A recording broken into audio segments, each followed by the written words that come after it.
and Digital. I am Adarsh Vepachedu. Have you come across social media posts blaming 5G testing for the surge in COVID-19 cases in the country? A press release by the Department of Telecommunications has urged citizens not to fall prey to such fake news. Truth be told, 5G testing hasn't even begun in India. So where is the question of it having any impact?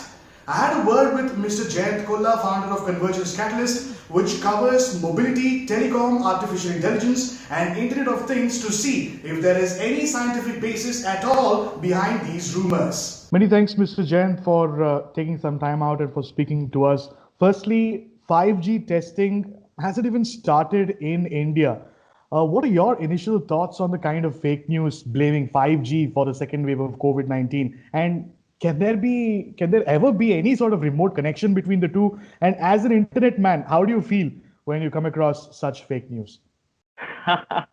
It's actually ridiculous to hear such kind of news, and unfortunately this news started last year on Jan 20th through a French website called Les Moutons en Roche. Okay, and then it spread in Europe, and all of last year such news was very popular, and this year it came to India because DOT announced the 5G trial and testing to be enabled by the telecom operators in India, and we are bang in the middle of our second wave. So people's emotions are running high, people are putting two and two together and restarting this conspiracy. Indeed, it almost feels as if an empty mind is a devil's workshop, and that seems to be at play in this particular case.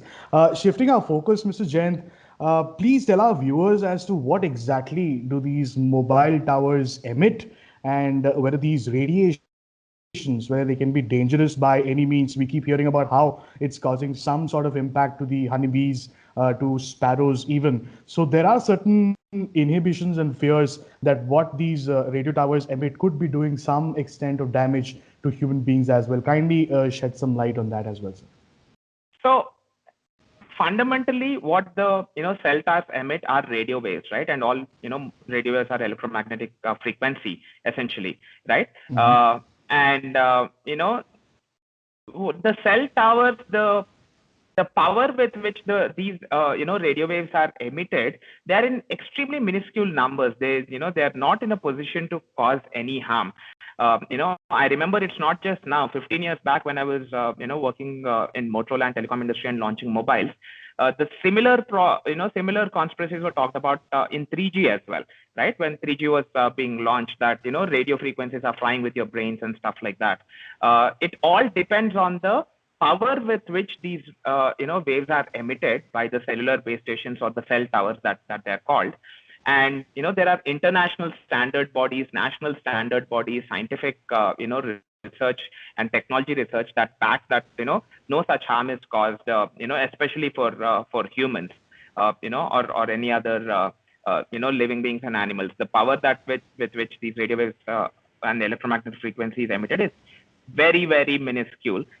Even set by the international standard, and what our DOT also limits our Indian telecom players to do with. And this holds good for 5G as well?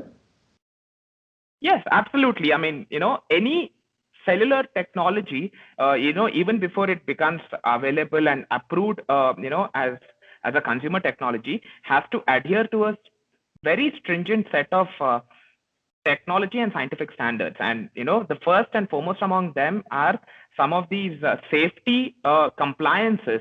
Okay, and no industry body, national or the international level, would allow any technology, including 5G, to be anywhere close to being of harmful levels of radiation. Mr. Jayant, what if I have a certain concern that a particular mobile tower may be emitting radio waves beyond the stipulated safe limit? What are the kind of options in front of me in that case? So to alleviate such fears, the Department of Telecom, DOT, in India has recently launched a portal called Tarang Sanchar. Okay, and on this portal, any user can log on and check the amount of radiation that is being, that is being generated and created and emulated by the cell tower in their area, and to also compare it with both the national and the international safety standards. Okay, and this is like your speed test that you can do a real time test and check for yourself. So Tarang Sanchar portal is the real time go to place. Okay. So your final word that there is absolutely no connection whatsoever between 5G and COVID-19. Absolutely nothing to fear, nothing that has been proven, nothing. If you like the content that I've shared with you, make sure you like and share this video. And yes, subscribe to TV9 News on YouTube, Facebook, Instagram and Twitter. Until next time.